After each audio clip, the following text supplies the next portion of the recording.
Awesome. We got a lot of books. Okay. All right.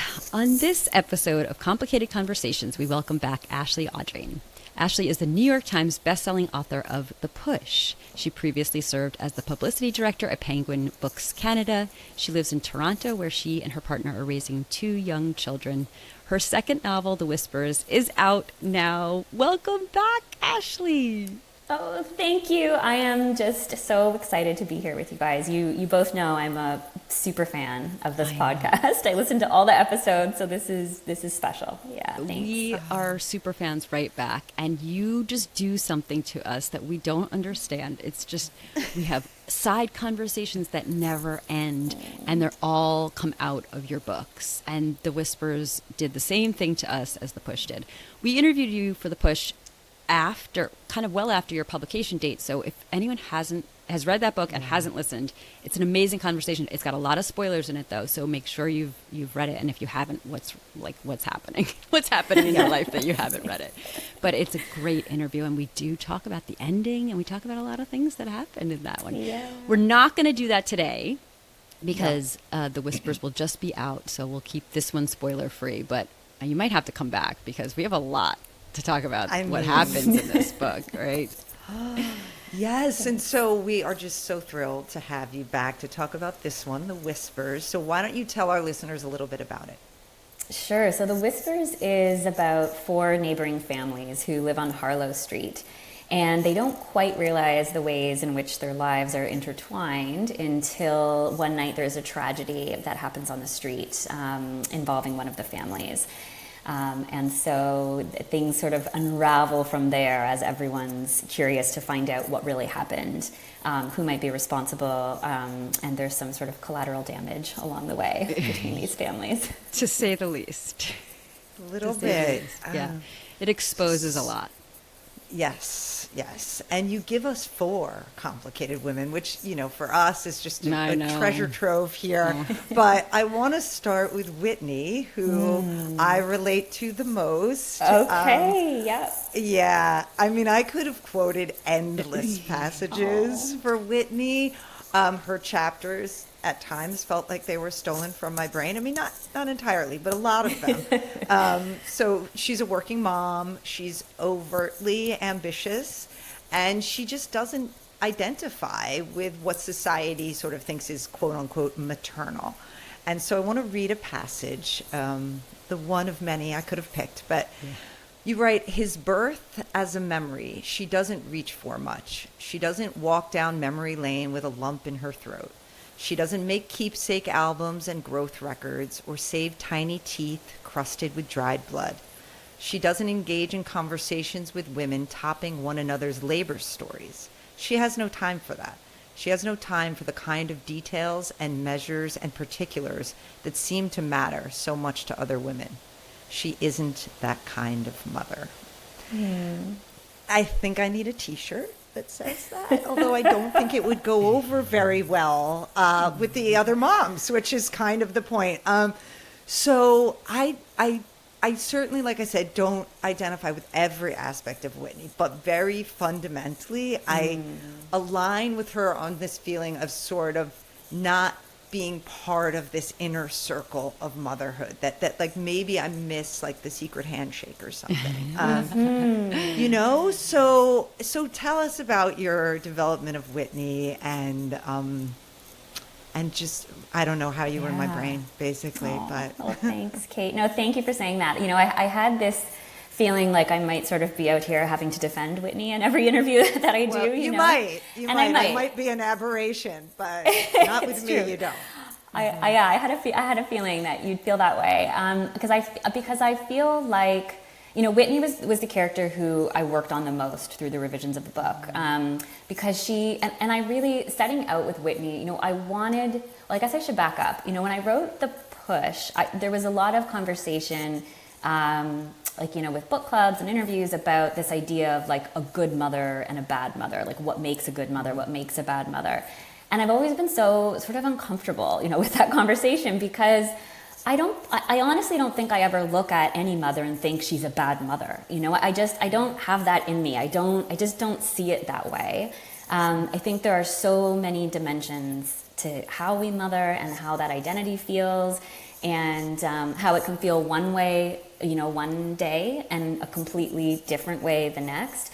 And I think I was just sort of hungry to write a character like Whitney, who we, many people judge her. She is a very judged character in her circle, and in her community.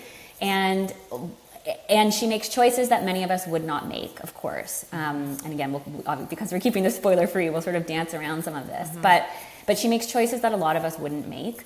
That said, I wanted to write a character like that, where there's another layer to her in which we can see where she is coming from. We can see why she feels the way she does. And there's a seed of, I think there's a part of all of those quote unquote, bad mothers that we might identify. I can almost guarantee there is a part of them in there that we can really relate to. I think there's a real relatability to Whitney kind of underneath the surface of the way she presents. And through the revisions, I think I was working to really try to make sure that, there are ways that we can sympathize with Whitney, in the situation that she's in. It is very difficult to be a mother and be super overtly ambitious. It is, she says things like, she would rather stay at work some nights because to be at the office is more enjoyable for her than to come home and deal with the chaos of 3 kids at bedtime. And I think we can all relate to that sometimes, right? Like, I think that's, she doesn't like to play with her children. She doesn't find joy in that being on the ground playfulness, with her twins who are, of that age. And she really struggles to have the feelings she wants to have about her son. Yeah. And I think where a lot of the, where we can kind of sympathize with her is she does look around at other examples of, mothers and their children around her, namely her best friend Blair, who lives across the street, who mothers in a completely different way than she does. And she has envy for that, she projects this very enviable life of power and success. But the thing she envies is, how easily Blair can show affection towards her daughter. And it's those little things that, she really carries with her. Yeah. And so she is truly a complex woman. I think she's a very complicated mother. And there are, I think that there's a lot to relate to there with her. Yeah. And what you're saying, she is, so many women are given the bad mother label by others, but she is struggling herself. Yeah. Like, am I a bad mother? And am I actually okay with being a bad mother because it makes me good in other ways, and because I care about other things, and is that bad? And so she's wrestling with it all herself. And you give us that insight and that in her head feeling, so that we know this is not just someone who on the surface is a bad mom. She's someone who is struggling with what she loves and how she loves and how she expresses it and all of that. And it's very complicated. Very. No, and I think you're right. Showing the envy that she has for how easy it looks for Blair. That's the problem for when you feel like you didn't get the secret handshake or the memo. You really do look and go, I wish it was that easy. Or does that really make you happy when you sit and you play on the ground for like 2 hours? Can you really do that? Because I can't do that. But then I'm like, my kids are way past playing, but I remember that. And I would see people who could, and I'm like, what must it be like to have that kind of patience, or for that to bring them such joy? I mean, it really, for some people, you can see that it does. And when it doesn't for you, you feel terrible. I mean, or I'm like, are we done yet? We played for 10 minutes. Can we? I can really relate to that. Totally. It's very hard. Yeah. So you did explore that really, really well. Thank you. Thanks. Well, I want to talk about Blair, because she is, again, same as Kate saying, not me, but she's the one I could relate to the most. There were some lines, I actually have exclamation marks next to things. I think one of them is that maternal, oh my gosh, I didn't mark it because I wasn't going to read it, but I do remember I put my exclamation mark next to, like, that maternal worrying is like her resting state of mind. Here it is. This maternal worry is the resting state of her mind. I mean, yes, that is very me. But I would like to read a little bit more from her, if that's okay with you. Yes, because thank you. I just underlines, exclamation marks, brackets around like a lot here. So you write about from Blair, but that career. So she was a working mom, and then she had a child, and Chloe. But that career didn't feel like her anymore. Not once she'd become a mother. Only Chloe had felt worthy of her time and her energy and her focus. She felt high off the baby those first early months. She would breastfeed her at night and stare into the dark and wonder about how she could ever give a fuck about a tagline again. Oh, yeah. She was supposed to want it all and have it all. She wasn't supposed to let motherhood yank her away, but there hadn't been room inside of her for anything else except the baby. I mean, I want to stop there, but I want to read a little more. But I mean, yes, I was so ambitious, so driven in my legal practice. I mean, I was making leaps and bounds in exactly the directions I wanted to be going. And then I had a baby and I was like, why would I care about a mortgage on a mall in, Des Moines ever again? Yes, Right? Like, yes. I really, this was, and it wasn't intentional. I always wanted to have a big role as a mother, but I didn't think I would pull back at work. And I just lost something about that kind of work. Now, I was able to transform that into a different kind of work after that, but it was just amazing. It was like the air out of a balloon, like, phew, that was it. Yeah. I want to read a little more though, and we could talk about all of it, but it hadn't felt sacrificial at the time. Devoting herself to motherhood and the domesticity that came with it had made her happy at first. And Chloe does make Blair happy, immeasurably.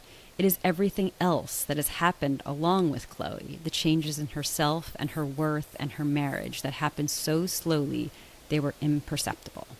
Where once she'd felt motherhood had given her so much more than she'd had before, now she could only see it as having taken everything away. Now she cannot reconcile the love she has for her daughter with how confined she feels by the privilege of being her mother. Ashely, tell us about Blair. Talk about any of that you want to. I could relate to a lot of what she was going through and struggling with. So tell us. Thank you. No, thank you. Yeah, I think, Blair, I think that a lot of women can relate to what you've just said and to Blair.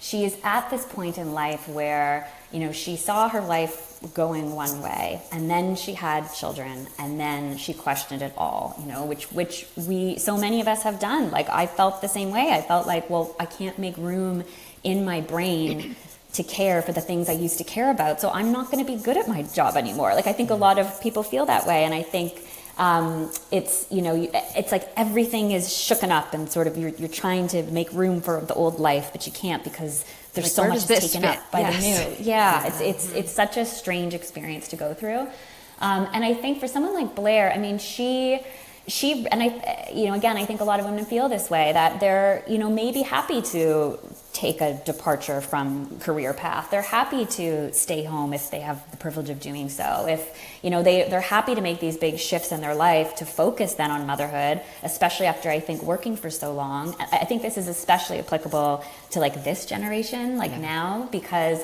you often have like so many years of work behind you. You do feel, we're having children later, of course, right? And so you do feel established. You feel like you've had the success. You feel like you've got the promotions. You sort of, you have that kind of in your toolbox, right? And so there's a little bit of, I think, a feeling for a lot of women of like, well, they can check that off the box because they feel like they've got that.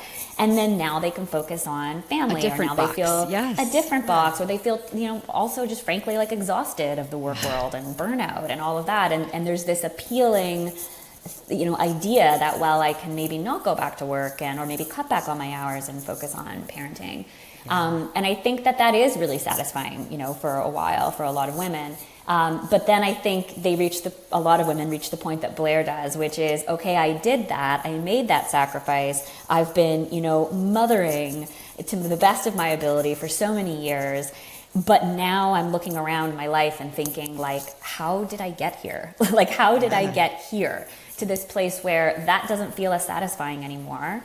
And yet the window for opportunity feels closed, or feels like it's closing very, very quickly. Yeah. And again, I think that's this sort of, it's so interesting. I've thought a lot in writing this book about midlife, the midlife crisis, like what midlife means for women, especially right now, like in our generation, because we are all kind of like there right now, just getting into it.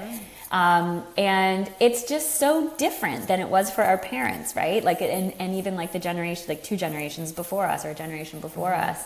And there's so many reasons for that, then there's a lot of, brilliant examinations of this. Obviously, I know we all love Fleischman, and that show examines it so brilliantly. There also was a wonderful Jessica Gross piece in the New York Times in March, which I highly recommend, about this millennial middle age. But I think basically that, the reason things feel so different, to kind of simplify it, is we're having children a lot later.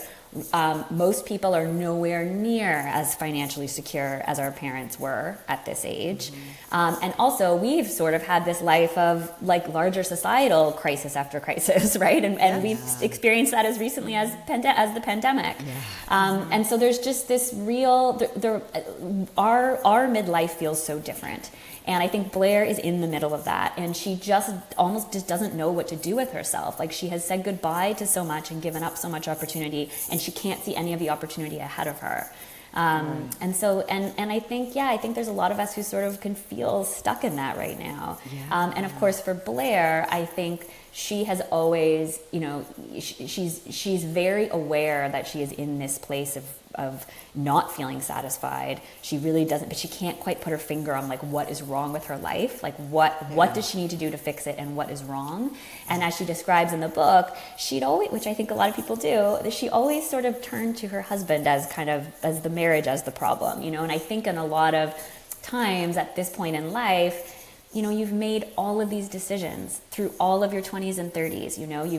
Your family is what your family is. You're probably done having kids. You are the socioeconomic status you are. You've married the person you have. You've made all these decisions through your 30s, and now you're in your 40s, and you're looking around at your life, and you're thinking like, okay, now I'm living with all of these decisions, and like, how does it feel? And if it doesn't feel the way you wanted it to, like, what do you do about that? Like, it is so overwhelming to try to figure out what to change and how to change. And I think that's the midlife crisis that our generation is having as women right now. Oh God! So we're going to talk about this. This is so well said. Yes, absolutely. Yeah, that's what you nail in this book for sure. Yeah, and we're going to come back to some of that. Yes. But we'll turn to Mara now. She is the older neighbor. I believe she's about 82. So different, the one that is different generationally from the other 3 women. She sort of sits in judgment from her front stoop. She is invisible largely to the rest of these women, but she sees everything. She lost a child, so there's a lot of guilt that she's sort of suffering under. But there's just generally a lot more to Mara than meets the eye, which I love. So tell us about your development of her and sort of the role she plays in this story. Yeah, and when and how you knew she needed to be part of this. Yes. Okay. So I love Mara, and I love talking about Mara because she's as you said, there's 4 voices in this novel, 4 perspectives. Everyone, the other 3 women are all at the same life stage and the same age, and then there is 82-year-old Mara next door. And the idea or my intrigue in that kind of character is, I lived on, until very recently, we just moved, but I lived on a street here in Toronto that was in Little Portugal. And it was sort of a loose inspiration for Harlow Street. And we had a neighbor, this Portuguese immigrant family, and they were in their 80s. And we lived there for 8 years, and we never exchanged a word because they didn't speak English.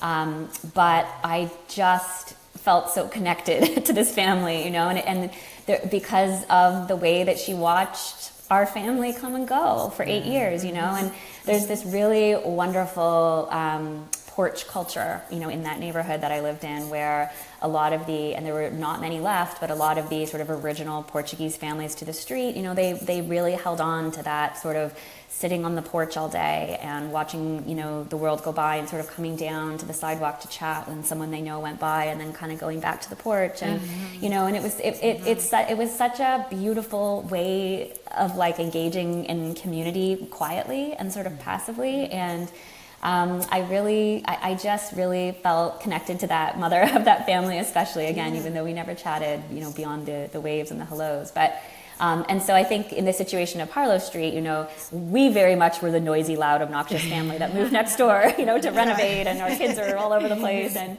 I was very conscious of that. I was very kind of aware of that and how we were sort of changing that landscape of the street. And so that dynamic played into sort of the early seeds of this book.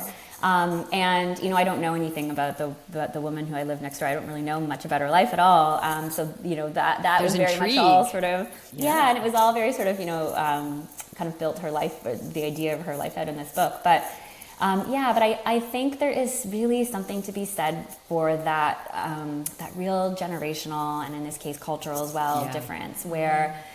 She quietly, watches these three other women, but especially the mothers, especially Blair and Whitney, and their lives look so hurried and senseless and chaotic to her.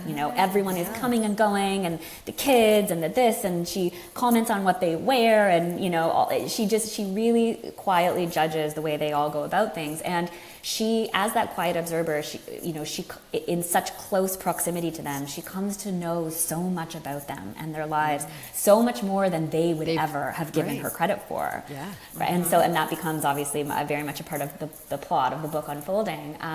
But yeah, I think when I used to look at this neighbor next to me, I used to think like, I had no, like, who knows what her life would have held and the challenges that she would have had, and sometimes we think about our modern motherhood challenges and modern marriage and all the things that we're all going through, and then that is very much contrasted to we get the backstory of her experience, moving to this neighborhood from Portugal, and the financial pressures, the pressures on her marriage, the societal community pressures, raising a son who's a bit different than other kids his age. And so we kind of get all of that, and we see that, we see her kind of contrast, kind of the quiet strength that she has, the quiet sacrifices she has made in her life, versus the women around her. And so, I just loved the idea of that voyeur on the street, who knows so much more than everyone else. Yeah. I love that, especially. And actually, Carinn, I should say, Kate and Carinn, that I also really love women in their 80s. I just really do. And I know you've talked on the podcast. I started listening to Julia Louis-Dreyfus. I was just going to say her that. podcast, because I heard you guys talking about it on here. It is so good. And she's interviewing, incredible women who are, in their 80s or older than her, trying to, tapping into the wisdom they have. And I put Mara right in that bucket. Yes. Oh, that's perfect. I was thinking of that. Isabel. Yes. The funny thing is, though, we were just talking about writers on tour and how you have to like narrativize something and make it a good story. I do feel like there's a little bit of that happens. Like Julia's like, well, what about this? What about this? And they're like, don't worry about it. Because then by the time you're 80, you're like, don't sweat it. But when you're in it, I mean, we had a similar conversation with Avery about weddings. You're like, weddings, who cares? But when you're in it, it means so much. Yes. It's really funny. They are so wise, and they have so much to teach us, but it's sometimes like I have a hard time taking it all in, because I'm like, that doesn't feel relevant. You're not telling me what to do. Because I'm exactly in what it. you mean. Yes, I'm in it, and it feels so different. Yes.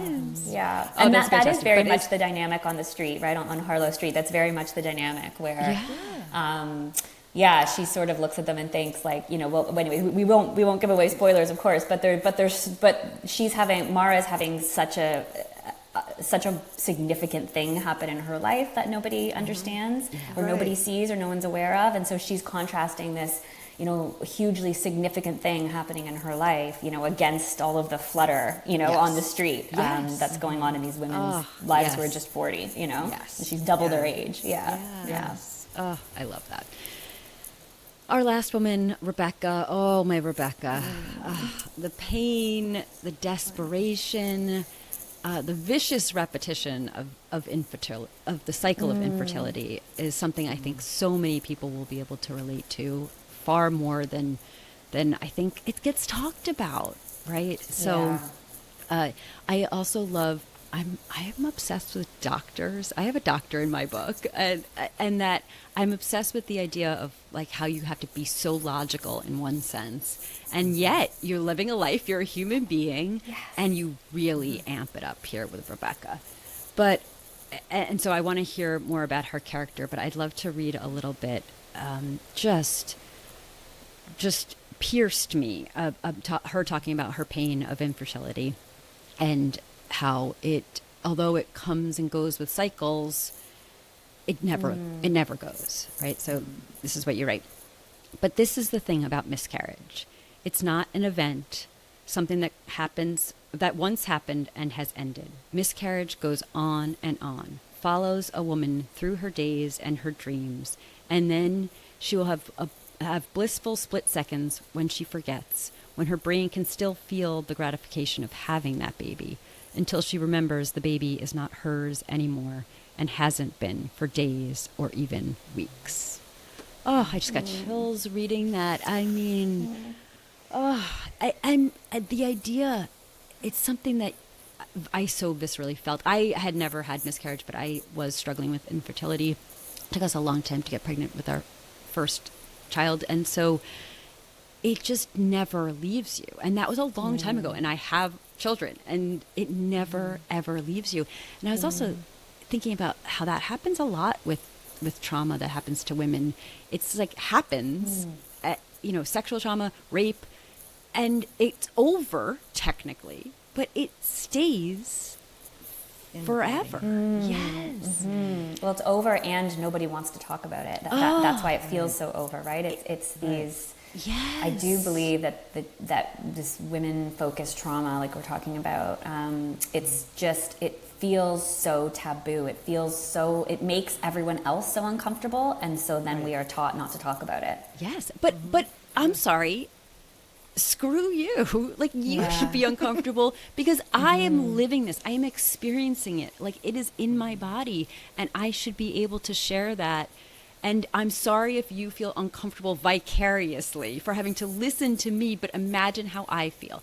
It is such a strange thing that the burden stays with the person who carries that pain. And so talk about Rebecca, talk about what you wanted to explore with her. Oh, yeah. Rebecca, I like you, I also have a real intrigue with physicians. I think it is such an interesting profession to choose. And, I think I had spent, my son has a chronic illness and is, in the children's hospital quite a lot, which was part of sort of, I think, me wanting to write something sort of set there or touching that territory.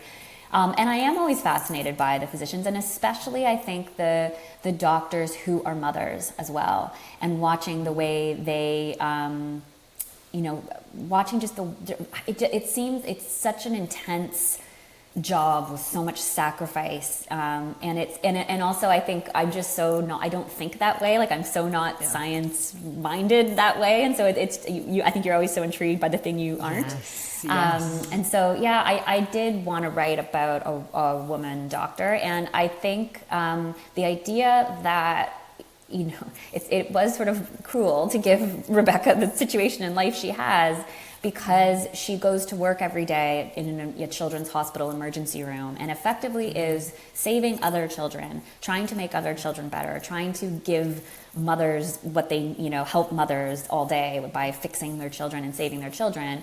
And yet she cannot carry a baby to term. She cannot bring her own child into the world. She doesn't have a problem conceiving, but she has reoccurring pregnancy loss, for which she is really given no explanation or no answer. Which happens all the time. Yeah. It does. Yeah. And, women's reproductive health is so underfunded and so under-researched. And it is actually sort of mind-blowing how many women in that situation, facing whatever fertility problem they're facing, have to sit across from their doctor and hear, we don't know, we're not sure, there's no answer, just keep trying, be optimistic, miracles happen. And that is, I mean, you can think of nothing more frustrating or unfair than that. And especially if you are a doctor, if you are someone who has studied medicine for years and done, is so medically minded and so rational, like Rebecca is. She is such a rational thinker in every other aspect of her life. And yet all she can do in this scenario is hope for a miracle. And, she thinks and talks a lot about this idea of hope, and she spends her days trying to sort of manage the hope of the families that she's working with, like the parents of the children who, in some cases have hope and maybe shouldn't, or there is no hope. And, she's very much she's so aware of this. And yet she has to convince herself somehow. And she becomes so consumed with this that it almost is crazy making for her, that she has these two complete sides to her. And so, she has that her inner struggle is so strong and so debilitating. And it's interesting, like I in doing edits with this, I had a lot of conversations with my editors about like how consumed is Rebecca with this. It does sort of, at some points, it sort of takes over her narrative. It is, she's trying to go to work, she's trying to be a good partner to her husband, she's trying to do all these things, but really she cannot stop thinking about wanting to have a baby and carrying a baby to term, and she can't stop thinking about the losses that she's had. And I think that although it feels a little like, okay, she can't stop thinking about it, like that is reality. That is reality. I think it is. Yes. It very much is. And I've had my own pregnancy losses through my kind of journey of having kids. And I was really struck by how completely foreign that experience felt. Like, so it just, I remember thinking like, wow, I knew this was a possibility. I knew it could happen, but I had no idea what to expect. How was it going to feel? What was I supposed to do? What was going to happen to the pregnancy loss? What was going, like all of these questions that I kept thinking, wow, like I'm a pretty informed person. Like I am, and how does this feel so strange and different? And I realized it's because it's not something you read about in detail. It's not something of course it happens in a lot of, it is a thing that happened in a lot of stories that we see on screen and books, but it's never actually on the page or on the screen. It is always a jumped over thing, something that happened, and then you go to the next chapter and it has happened in the past. Not often written about. And so I just felt that in Rebecca's case, it was important to kind of talk in a bit more detail about what that experience was like for her. And just kind of go there. And, I really feel like, I just felt like that was important for her. Yeah. Yes. Yeah. I'm so glad and you the did. And the effect of it has on the relationship, on a marriage. I mean, that was very relatable, I think, for people too, because when one person, typically it's the wife, becomes, as you're saying, so consumed with that, and then to the exclusion of everything else and of her relationship, and then how is her husband reacting, and if one person wants to keep having the hope, but what if it's too much for the other person to keep carrying the hope, because it's happening to her, but as a partners, what happens if one is like, that's enough, we can't, like her husband is. So I thought that was also really interesting, between the two of them. Oh, thanks. What's interesting is I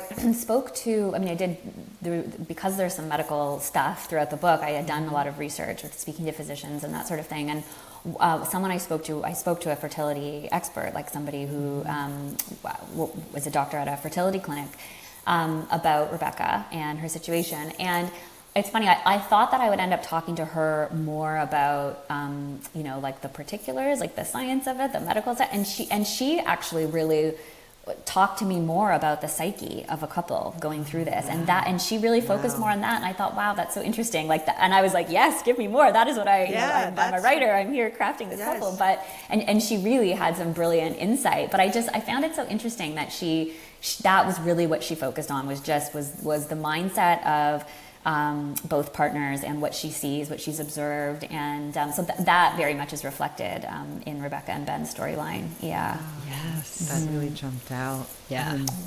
So another thing that really jumped out and then had us jumping down a black hole is your epigraph.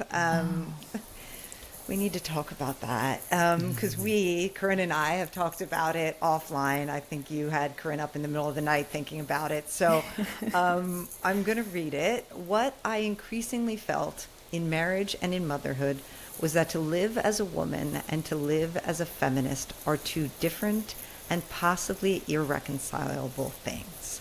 And that's from an interview with Rachel Cusk. Are the two things irreconcilable? This is what we have debated amongst ourselves. So we want to get your thoughts. Yeah, and to tie it into the book, this is basically the fundamental conflict between Blair and Whitney. And although it's not played out, although there's a scene, and I want to talk more about that scene, but I'll let you talk generally first. Like, there's a scene where it's really played out, but it's a dynamic, ever-changing conversation. So why did you include it in the book, and what do you think, how it's played out? I love this quote. I love this quote for so many reasons, and it really stopped me in my tracks when I read it. And I too, I've just thought so much about this, since reading that. And it is really at the crux of this book. Like that is the question, I think, at the heart of this book, almost for every character, in a way.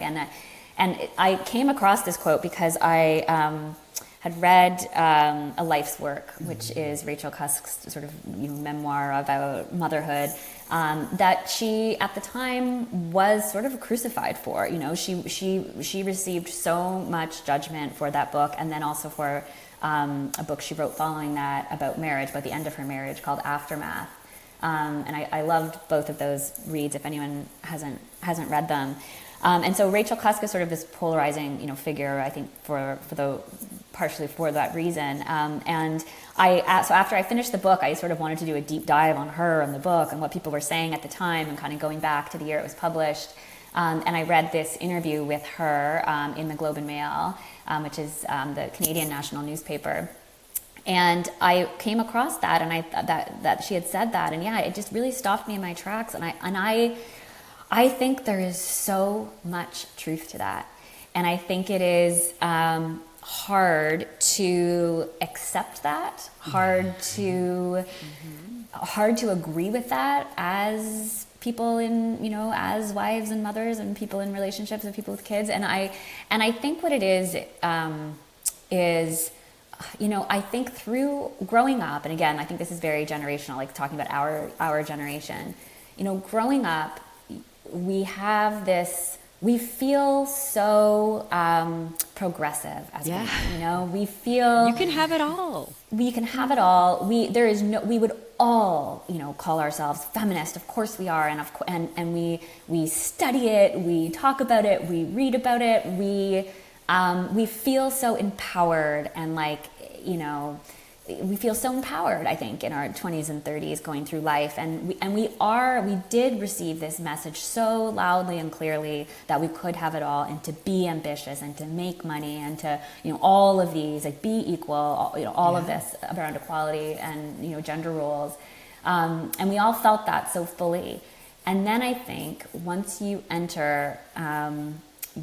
enter marriage and motherhood or relationships like that, and the role of a mother, I think many of us find ourselves sort of looking around thinking, this does not feel the way, this doesn't feel right. It doesn't feel right.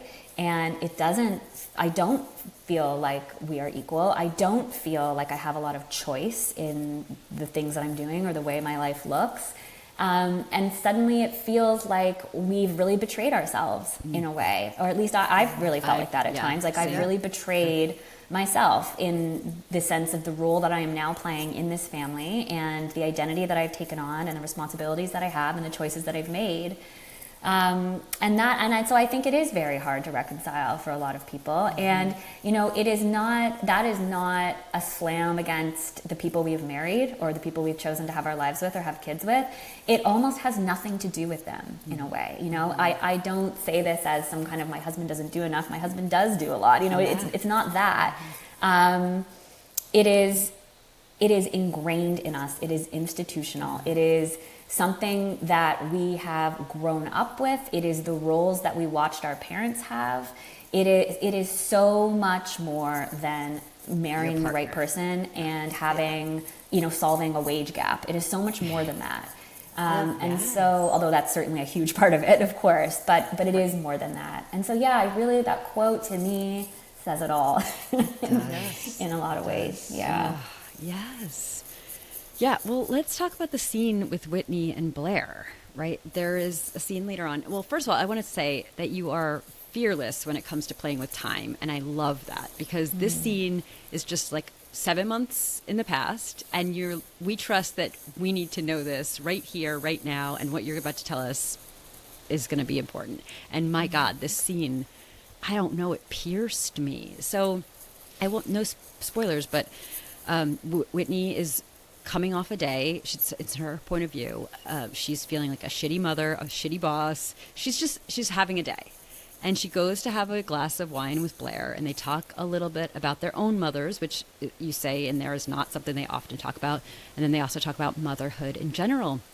And I don't know, I just felt like those women were distilled down in that moment to like their sharpest pain. And they're kind of like, there's nothing passive aggressive. They are going at each other, but not viciously, but also viciously. And it's plain to see that neither of them understand the other one, and that through the scene, no one changes their stance on where they are. But there is something so important about it. Like, to read Whitney, if two Whitneys were having that conversation, it would just be intended to, you know, affirm one's own moral superiority. And to Blair's, same thing. But when you have the two of them doing it, you give the responsibility to the reader to like, what's going on here? What's behind this struggle? How can one have more empathy for the other? Because they're not having it in that moment, and we have to. And you're like, you force us to see, like, what could make this go better, and what could make them understand. This scene just absolutely blew me away. It's complicated, to say the least. It was a little sad. It was hard to read. I was like fighting for both of them. Tell me about the scene. Was this an early scene? Did you have to include this to edit? Like, you were like, no, I need this scene because it's not coming together without it. Tell me, like, in response to feedback, tell me about what's going on here. Oh, thank you for that, and thank you for asking about this scene, because it was a scene that it was a tough one, because and actually in earlier versions it was not as strong of a scene. Like, I think I sort of knew what I wanted to do with it, but it wasn't quite there, and we had discussions about just cutting it altogether, because it is sort of this scene from the past that it feels like a little bit of a random throwback to a moment, but it is also a signal that that moment is important. And and I felt like, I think where it really came from is I knew that Whitney and Blair needed to have a confrontational moment. They are such different women, and yet they are best friends, and and there is so much of their friendship is built on the fact that they're just both mothers who live across the street from each other, whose kids happen to play nicely together, right? Whose kids are friends. And sometimes that's how our relationships with other mom friends happen, right? They're not women you would normally be friends with if you didn't have this, you know, commonality of your kids being in the same class or whatever it is. And so I think that, and in that sense, I think that they both are very aware of that in their friendship, and yet they both still very much love each other. You know, their friendship is very genuine. But I knew that they needed one moment where they had sort of a tete-a-tete about, like, how are we, like, putting it on the table a little more. And what I think is so interesting about, like, female friendships, you know, at this age is like it's very hard for a lot of people. I think it's very hard to have conflict, you know, with a friend. And so sometimes those conflicts do come out in conversations that feel a little more passive aggressive, where you sort of almost go there, but you pull back for the sake of the other person's feelings, yet you still really want to make sure that person knows how you feel. And it's such a fine dance. I think we've all been in conversations like that before, where you can both walk away from the conversation feeling fine, not having to talk about anything, no one's feelings are officially hurt, nothing, you're not going to bring it up later down the road, but something has happened, you know, something has been said. And I think that women especially are very gifted at that kind of at towing that line. Yeah. And that was really the conversation I wanted them to have. It feels loaded and honest and frank. It is loaded. That's you know, but they've protected themselves at the same time. And so that is really what that scene is. And I just thought, like, in what ways, how close could they go to calling each other out without actually calling each other out? And I think that is kind of at the heart of it. And Blair is really a person who and Whitney knows this about her, but she wants to be even closer to Whitney. You know, Blair wants the friendship to be even closer. She wants to be even more candid. She wants into Whitney, like, so badly. You know, she wants even to feel even closer to her. But she only wants to give so much of herself. You know, she really pulls back. She really protects this certain thing because she cares so much about how she's perceived. And then on the other side of the table, we see Whitney, who can kind of see right through her, you know, who kind of can see right through her. But also gives her the gift of, I'm not going to push too hard into who you really are because I know you don't want me to. And it's just such an interesting dynamic. Yeah. Oh, God, Ashely. Ashely, do you have time? Can we keep going? Or do you have... I do. I have all the time in the Thank world. you. Yes, Right, no, good. Because we do have Thank a few other things we'd love to dig that's into. So nice. Okay, no, good. Please do. Oh, Yes. good, because Thank you. we're both obsessed with this scene and had separately written down. Oh my God, I've thought so much about this scene. And Totally. I'm there's so another. glad. I'm so glad to hear that. Really, Thank you. and as their conversation sort of comes to the end, there's a part that I want to talk about. So I'm going to read it. So she says, "Are you kidding me?" She thinks. "Are we really going down this road as if wanting anything more for oneself would be excessive? As if they must satisfy the quota for selflessness, and only then, after the accommodating and pleasing, can they be anything else? Of course, every mother wants their kids to be happy. I just mean it's nearly impossible for a woman not to lose herself in the process. It's kind of a voluntary death, in a way." And that voluntary death, again, talk about sending us down a rabbit hole of thinking about this. I mean, my head really did explode when I got to that line. I mean, I just keep saying it. I remember the page. I'm like, page 189, voluntary death, voluntary death.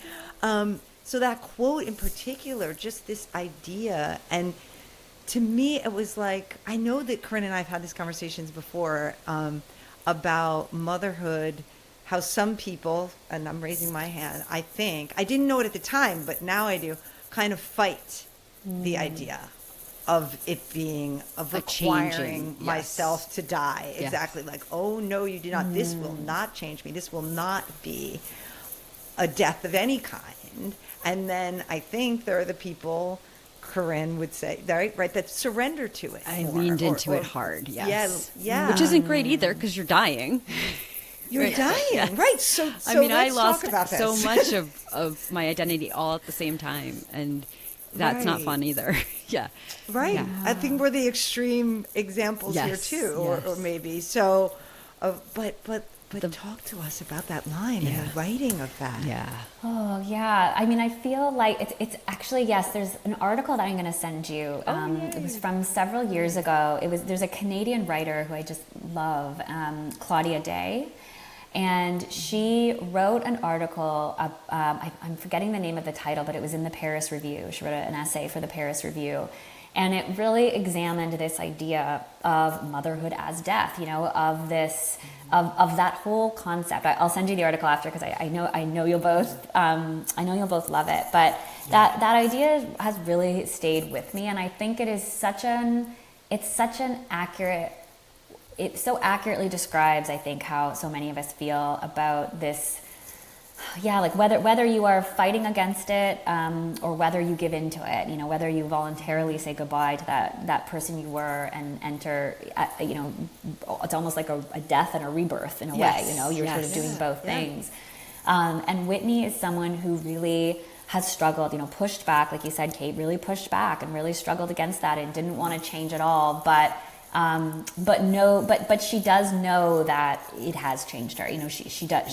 She can very much recognize the ways in which it has changed her, and she's fighting back against that in a way that she doesn't really. Again, we won't spoil it. She's fighting back in a way that she doesn't really want to be, but she is anyways because it is the only way that she can feel better about that death of herself. You know, is to hold on to this one thing, this thing that she still does. And yeah, that was just. Oh my God. Yeah, it was just, Ashley, I just think it's a cannot really relatable believe feeling. I was just telling someone about this, and I could not. It's mothers as makers of death. I was just trying to tell someone about this, and I could not find it for the life of me. And it was because I about didn't this think same article? Yes. Oh, that's so funny. And I remember it was like 2017, 2018. I remember where I was sitting when I read it. Oh my gosh. Oh my God. Yes. Okay. But go ahead. Sorry. It's such a brilliant piece. Oh, good. I'm so It's glad so that wild we though made that I connection. literally was just referencing it last Friday. So, Oh, and I couldn't wow. find it. I couldn't Wow. think of it or find it. And it was Claudia. She's really incredible. I think you would really like her writing. She has a book coming out called Daughter. That's coming out. I just got a galley. I haven't read it yet, but she's really an incredible writer. But yeah, that's neat. Good. I'm glad you found that. But go ahead. Yeah. Yeah. So I don't know. I lost my train of thought, but I was thinking of talking about. Oh no, God, Voluntary don't worry, no. death. Yes. Yeah. So yeah, I just think it's something we can all really relate to, and it's an inevitable part of motherhood. It really is. But that doesn't really get talked about because, like Kate's saying, she braced herself. She knew on some level that it was coming, and she tried, she braced herself against it, but you still knew it was coming. So, like, why, or on some level, so why isn't this talked about more? And I don't know. It's a wild thing. And that conversation between the two of them was just like, broke our brains in a good way. Thanks. I'm glad I didn't cut the scene. Thank you. Yes. Yes. I can't even imagine. And by the way, though, no spoilers, but the end of that scene, it's like, it tells everything, right? Key. Like, It's key. Yeah, it's very key. So, okay, that's great. I want to talk about a little something else. This book is about motherhood, the joys, the challenges, but it's also a lot about couples, right? Because that's how you make a baby and talk about motherhood, and the intimacy between them. So I was very pleasantly surprised by the depictions of intimacy, sex, and just, this is not a sex book. It's not, right? But there are bold details and just like one word. And I'm like, God, it's just striking. And I don't know. There's a scene with Blair, a whole scene with Blair that blew my mind. And moments with Whitney. I loved this addition to kind of your repertoire for me, because it did extend beyond motherhood, but was still linked to it. Tell me about the choice to make these, to add these moments. And what was that like, adding them and editing them and all of that process? Yeah, it's definitely a little spicier than the push was in places. I think that the reason the book, it wasn't necessarily my intention to have that be this kind of piece of the book, but it did end up being that way. And I think it's because ultimately I think what I am also writing about with these women is desire, right? This idea of desire. And each of these women experiences desire, in some way. They are hungry for something. And I think for each of these women, that hunger piece is the piece that has them so anxious. You know, it is the piece Twisted. that it's the piece that it's where they associate a lot of their shame. It is where they associate a lot of guilt. It is the uncomfortable. It brings each of them this real uncomfortable feeling, the thing that they are desiring or the hunger that they have for something. And so that, I think this piece around kind of these women's sexuality worked their way into the story that way. And I also often feel like sometimes it can be that piece that's missing in a character, you know, like every woman has desire. We all have a relationship with our own sexuality. We all that is a piece of it. And so it is a piece of each of these women's lives too. It's sort of there on the page. And I enjoyed writing about that. Like, I think because it gives them this other dimension. And at some points that piece in the book is used, to their advantage. Sometimes it is, again, like I said, this sort of piece where a lot of their shame rests. But it's one of those things that it is, just like it is uncomfortable to talk about, pregnancy loss, or, for Whitney, she feels like people are uncomfortable when she talks about her ambition, the money she wants to make, the money she's making. Women's desire is sort of in that bucket as well. It's something that we don't all feel very comfortable talking about, and we're not often asked about. It's not. No. Yeah. Oh my gosh, I did not realize until you were talking how much a part of the plot it is. I just was like, oh, okay, all right. I know. And that's right. And Kate, speaking of people, Kate is one of those people that is on your side, Ashley. She is out there asking people. It's true. It's a new thing it's so for me. Great. Yeah. I love it. I'm just making it part of the conversation. Good for with you, the ladies. Yes. Yeah, let's do it. And desire, but desire broadly, like we've talked about, not just, but also specifically. Sure. Yes. We cannot go without talking about the whispers. The whispers. Yeah. So there's a quote early on in the book that I want to read. She'd once heard them described as the whispers, the moments that are trying to tell you something isn't right here. The problem is that some women aren't listening to what their lives are trying to tell them. They don't hear the whispers until they're looking back, feeling blindsided, desperate to see the truth for what it is. Oh boy, another one where we just went on and on and on. And I relate to this so much, and I'm like, could the whispers get a little louder? Could they talk a little louder? Because they be the I screams? can't hear you. Can you scream? Okay? Because I can't hear them. But anyway, so there's just this idea of your intuition and really trying to tap into that, which is something I am really working on. But you said in an Instagram post recently that, of course, the whispers speak to us about all facets of life. I wanted to explore this instinctual knowing through the characters of the book. And you talked in this post and a little bit earlier even about midlife and is midlife regret and sort of the questioning that sort of accompanies women at this period in our lives. And that you first heard of the idea for the whispers in an Oprah podcast. So tell us about that and what you're exploring here. Sure, yeah. So I think, I've always been really interested in just the idea of women's intuition, the experience of women's intuition, because I think it is so real and it is such an experience to feel. There are people who can kind of tap into that so much easier than others, but I think we all know what that feeling is like. And so I had started writing the book and was writing, I had the characters, was writing a draft of the book with that kind of as a guiding thing. And then I had listened to this, it actually was a weekend, I had gone away for a weekend to focus on the book and really just put my head down and make some progress. This is in the pandemic. And during that weekend away, I had gone on a walk and I had put on Oprah's podcast, and because I saw she was doing an interview with Gayle King, her best friend, and they just happened to be talking about this exact same thing that weekend that I was writing this. I felt like it was this gift of the universe, coming together. I love that. Yeah, and the conversation was so great because they were talking about just a bunch of things in their life and friendship and their history.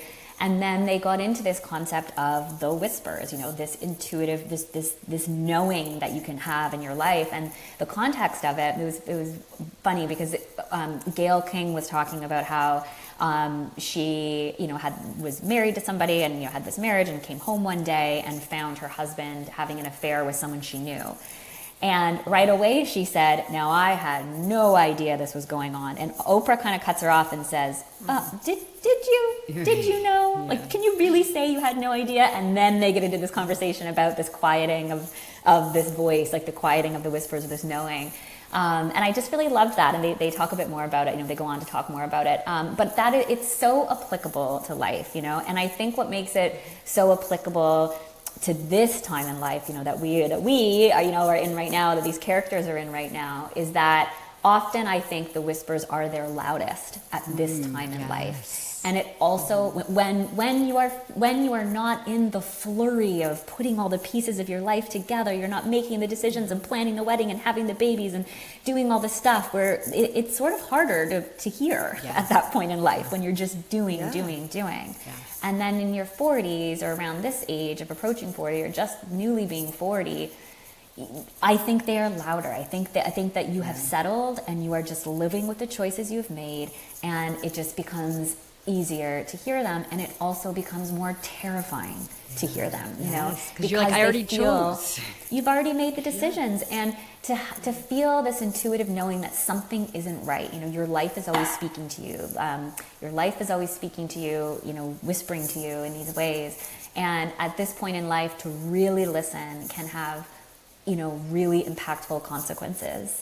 Yeah. Whether or not you choose to do something or not. And the characters in this book are each experiencing that. Some of them are listening to them, some of them are ignoring them, some of them are trying to manipulate them. Every character has their own relationship with the whispers that they are hearing. So I think it is just so relevant right now. It's so relevant for these characters. And then as it happened, a lot of in the book, I didn't do this sort of consciously, but subconsciously, this idea of the whispers works its way through other places. Oh, it does. Absolutely. It's a real theme that carries throughout. It is. It's a thing. It's a real thread throughout the book. And I hope that will be sort of fun for readers as they go to sort of feel that, and the whispers kind of show up in different ways as they read. Yeah. Oh, very fun. I loved connecting dots like that. Oh my gosh, I just lost my train of thought on the whispers. I want to say about the whispers, it is something, I think it's something probably we're born with, but, and maybe some people's are stronger than others, but I have to say, it is also a practice. No one can't do it, but you have to stop. You have to listen. You have to want to hear them and stop and practice and check in. And I think the more you check in, the more you start to understand, is this whisper my deepest, darkest fear? Is this whisper my dream? Is this whisper, a story I'm telling? Or is this whisper a fact? Yeah. And you start to understand, to the extent anything is a true objective fact, like about your life, you start to understand what bucket they fall in, because there'll be 2 days when it's your nightmare and your fear, and 2 days when it's your dream, and 1 day when it's... So, you have to add up the moments of connecting with your intuition. So no one should be like, I'm just not intuitive in that way, and I just can't do it. Yeah, I know, Kate, you fight me. She's fighting me still. But I'm telling you, it's a practice. It's a practice. It's a practice. Good. Like, okay. I'm trying to hear them. I know. I know you are. But then think about that, right? So that's a lot of work. It is. Okay. Yeah, and it is. Yes, and then you not only you have to listen, and then you've added on another layer, which I agree with, which is, and then you also have to know, but can I trust this one? Like self-deceive. Yes, but you don't have to know. You just say, here's my tally, my husband's an asshole, right? And then it's you have to tally it all up. Right? So you don't have to know the first time you think it, is this actually my deepest, darkest fear coming out, or is this a fact? You can just add it all up and then go, kind of like the way Blair does, right? Let's add this up.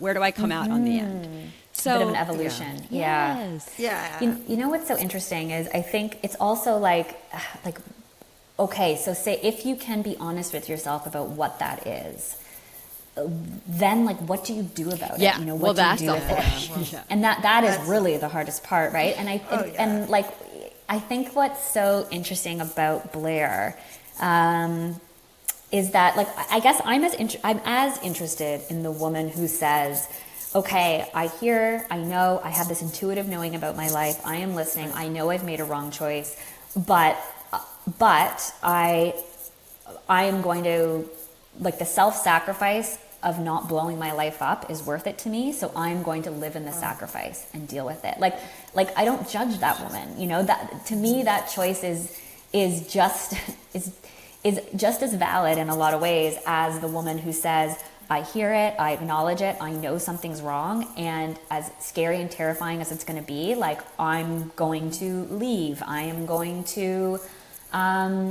make this major change, I'm going to disrupt my kids' lives, I'm going to whatever, I really get both. I get both, and it's so easy, I think it has become so easy for society to judge the woman who just keeps on going, who just puts up with it and keeps on going, and clearly they're not happy, or clearly they're miserable, or clearly they don't like their job, or whatever it is, but they keep on trucking. Like, we really look down, I think, as a society on that woman, because she's not strong enough, she's not, you know, all these things that we label her with. But actually, there is such strength in that. Yeah. There is such strength in that. It's a different choice. It is just a different choice, you know? And we sometimes really, you know, can applaud the woman who, you know, leaves and starts her life over again and starts the new career. And, you know, we really celebrate that woman, and as we should. But, I was going to say, that was a correction we needed from before, when it was, like, shameful. So you weren't staying because it was choice. You were staying because it was shame. And then we got away from that. So then you celebrate the divorce, but at the same time, you're celebrating the one who knows, like, this is what I need. Why do we have to then look down on the one? We're not all staying out of shame, right? We're staying sometimes because this is just a hard moment and I'll get past it. Exactly. Yeah. Or I have made this choice, and I'm going to live with it because the sacrifice is worth it to me. Well, listen to the for Taurus. Some reason. The fixed sign. She's like, I did this. I am fixed. I am staying. And Ashley, tell us, though, because there's more fixed in your chart that I know about now. Tell us about what you did after you talked to us. Not right away, but I'm sure. You've really inspired me on the astrology front. You really have. Really got to me. I feel like I always obviously I knew what my sun sign was always. I'm a Taurus. And I always really identified as a Taurus. Like that, I really felt very, very much, I really felt that. My husband is also a Taurus. And so we would have lots of conversation about being Tauruses together. I love it. But now I've been inspired by you guys and to look up my moon and my rising and my chart. And so I found it so interesting. So tell and I love when you guys talk about it on the podcast. We can't stop. So tell Kate, you are so my moon is Virgo. Right? It's in Virgo, and I'm an Aquarius rising. Another fixed sign. Wow. Yes, I know. I love that. But then I pressed Ashley even more because I was like, well, okay, great. But those aren't my signs. So where is my sign? And I'm like, where is this deep relation we have? Where do you think it is, Kate? Your Mars? No. What's Cancer? Venus. Oh, you're Venus. She's Venus in Pisces. Connection. She's Venus in Pisces. Yeah. How did I not say that? Right? And isn't it all over this Cancer book now? I was thinking of the mothers. Oh, yes, you're right. Mars and Cancer. The motherhood yes, thing. You're right. That's what I was thinking. Having babies. Yes. So, oh my God, Venus and Pisces, you know, and you may not know this, but I basically only have relationships, both romantic and personal friendships, with Venus and Pisces people. Kate is... So this really, I perfect. Need you people. I need you. That's all I have concluded, is that it must be that I need your manner of loving and connecting to sustain me, because literally it's everywhere. It's everywhere. Wow. Like I can, and like I even went back through like high school ex-boyfriend. I mean, everyone has been a Venus. Isn't in Pisces. that wild? Yeah, Wow. and friends too. Like my best friend growing up. I mean, everything. So people think like, oh, I only like other Leos, whoever. No. I think for me to actually like sustain relationship, the person has to be Venus and Pisces. Isn't that? Which we should say, because you guys, for people who are not as obsessed as us, are really, you show your love and connect with people Caring. through caring and like acts of service and like, caring for. It's very nurturing. Yes. So apparently, and I know everyone will be like, well, everyone needs to be nurtured, but I do think I especially must and need that because I bring it into my life. Yeah. So this explains a lot. And Venus I and love that. Pisces I are love that, also, Kate. there's like no judgment with it. It's like very unconditional nurturing and care. And so I loved that. Crazy. Yes. Oh, yeah. Wow. I think a lot, I know you guys have talked about this too, but I think a lot about my children's signs as I parent them and as I deal with them. Yes. I have to do their full chart. I haven't done that yet, but my son is an Aries and my daughter is a Sagittarius. Oh my And so they are both very fiery, they're both fire signs. Yes. They're both, and it's so in contrast to my partner and I, who, as I said, are both Taurus and both Earth Taurus. signs. Yeah, and I think about that a lot when sometimes I use it as a bit of like not an excuse for them, but I'll think like, oh, there he goes, he's just being very Aries right now, or my daughter's she's doing this because she is Sagittarius.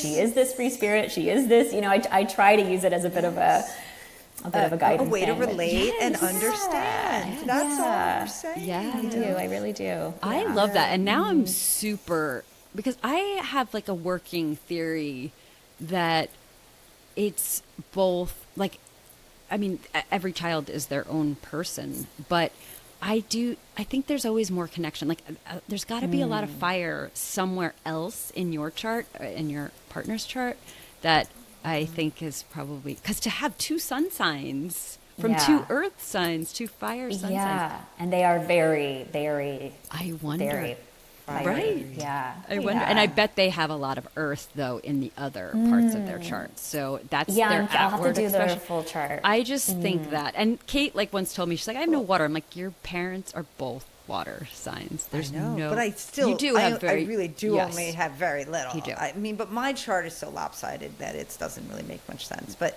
No, but it does. Well, there's not a lot of room for anything other than Leo. Yeah. So I don't have. There's only two slots that really aren't. Yeah. But until you get really deep down. Yes. Yeah, I know. Yes. But Oh it my is gosh. very interesting. With my children, it does help me a lot, and I have done their whole chart. And it also helps, as I've just discussed earlier with Carinn, but many times, that my son and her husband have the exact same big three. So Wow. she's just, Isn't that wild? Yeah. she's just helping me deal with my Gemini son, but it's because I know his Libra it. moon and Cancer rising match her husband's. So Isn't that wild? she has It's really real- wild. Yes. Yeah. Some And real your insights Gemini for me. son just turned 13, right? Is that what I saw? Yes. Yeah. So Yes. you're in it. It will be especially Yeah, he's- helpful through these teen years. So he's always been extra special in terms of having Lessons to deal to with learn. the Yeah. Gemini personality. Yes, Yes. yes. Whereas my older one, he's going to be 16. He's a Virgo, very solid, very Virgo. I don't know. They're just one's a little bit easier to deal with. Sometimes. Though now that you're saying it, I mean, we do this all the time, Kate, but like, Ashley, now that you're saying it, like, we should talk more about, like, figure out your kids' sides. You'll see where this is coming Yes. from, and also how to help foster better communication, better connection, if you know certain things about what. Yeah, I think the Mercury, the communication, and the Venus, how people love and connect, I think those two are super important. Yes. I don't know. I guess they are. Even Mars, like how you take action. Yeah. Like, that's where I do have Virgo. And that Very explains a lot about exacting. how I proceed Yes. with things and and Perfectionist, how yeah. I act. I am not going to be, even though I have all this Leo, if I have to take action, it's going to be very measured. Yes. Very due Not diligence. fiery, yes. I'm going to make not fiery. I'm not going to Burn it light down, the shit yeah. on fire. So, You should That's That also gives the me an fixed idea. quality. Yeah. But go oh, ahead. yeah. Right. You guys should pair up with a parenting expert and do like a parenting by astrology book. That would be interesting. Wouldn't that be interesting? I think that would be fantastic. Okay, We'll add that to our yes. list of things to do. Put it on the I was just list. going to say, menu. you have the astrology In all your spare house. time. You could, wait, but Carinn, this would go with like the astrology house, then it'd be the astrology parent. I don't know, like we could go know the name of your already. Love it. I love it. No, but it does. I do think it can be a useful tool. And Ashley, just like how you're saying it, like just, okay, this is her being the free spirit. This is the, or this is just the fiery nature. Even that is enough to, because sometimes with parenting, it's really hard to see them as other than an extension of yourself, and to be able to give them a piece that is, you're a fire sign, I'm not a fire sign, I don't understand this, and it's so different, but you can respect that it is what it is, and that's, their sun sign or whatever it is. So I do think that's a really useful thing. Yeah. Oh, well, see, it can permeate everything. Yes, but let's just bring it around. But back to astrology. Before we leave, can we ask you what you're loving? Yeah. Oh yes, I should have. Yeah. What am I loving right now? Actually, there's one book that I have been talking a lot about the past couple weeks because it just came out. I have a copy right here, actually. It's called The Three of Us. Oh yes. Oh yeah. You know this book? It is so I haven't read it good. Yet, but It is just so different. It's one of the books that I've read recently where I thought, wow, that is original. Like that felt fresh and different. And it's about a woman whose best friend and husband despise each other. And it also is really interesting in the way it plays with time. It's over the course of like basically just this evening where the friend sort of infiltrates the house and the husband comes home. And it's just so full of tension and insight into relationship and life. She's just such a great writer. Ora Agabaje Williams. I hope I'm saying that right. Yeah. But I really loved this. What else am I loving right now? I am watching, Succession, like the rest of the world. I'm just about to start watching Dead Ringers, which is, an adaptation from Alice Birch of the David Cronenberg film. And she's the one who adapted Sally I was going to say, novels. And it's starring Rachel Weisz, and that looks so good. So I think I'm going to start that tonight. Oh my I'm looking God. forward to that. Wait, Kate, didn't I send that to you recently? Did you? I think so, but my brain is still broken. Could be. It's still healing. I know. Seriously, we send things around so much, and then I'm like, wait a second. yes. Sometimes things need to come back around. I for know. us. A couple times. And I'm also the other thing I'll mention, because I know you've had her on the podcast, is Jo Piazza. I have her new book. So that's the Sicilian coming out next you have year. the Sicilian in here. Yes, and she was talking about this on your show, but it is really good. You guys are going to love it. It's really, and she's going to have really a podcast that goes with it. I mean, this is going to be. We have her and Christine Pride. Oh, soon. great! Yeah, I'm looking forward to reading that too. Yeah. Good. Yeah. No, she's incredible. terrific. Yeah. We want to hang out with her. I know. This book just makes you, it's just really like original. Her heroine is so different, and there's a timeline that kind of throws back. I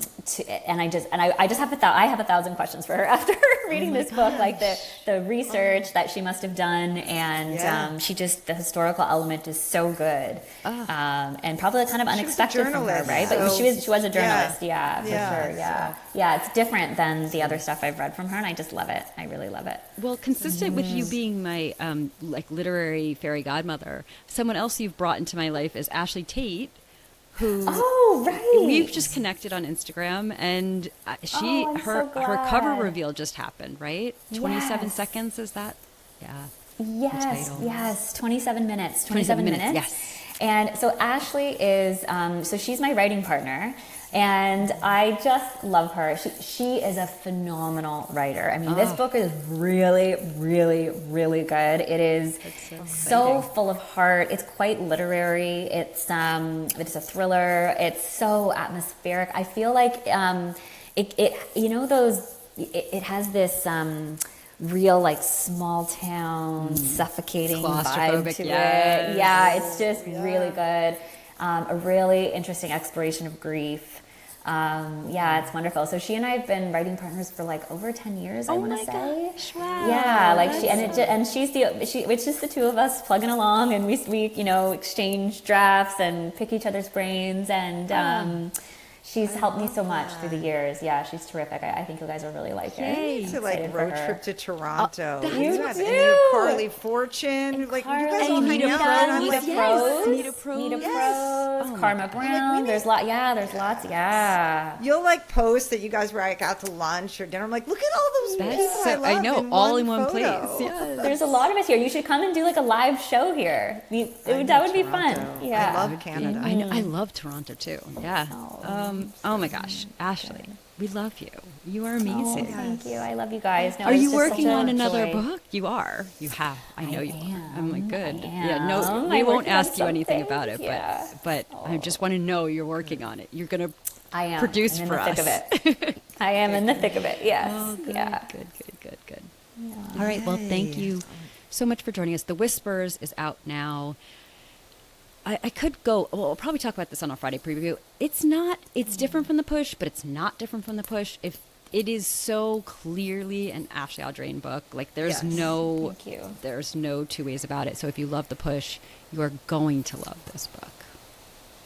Thank you so Thank much, you, guys. It was such a pleasure. Thank you. Thank you for all of it. Yeah. Thank you for entertaining me every week, and thank you for this. I appreciate it. Yay! Thank you for entertaining us. Yes.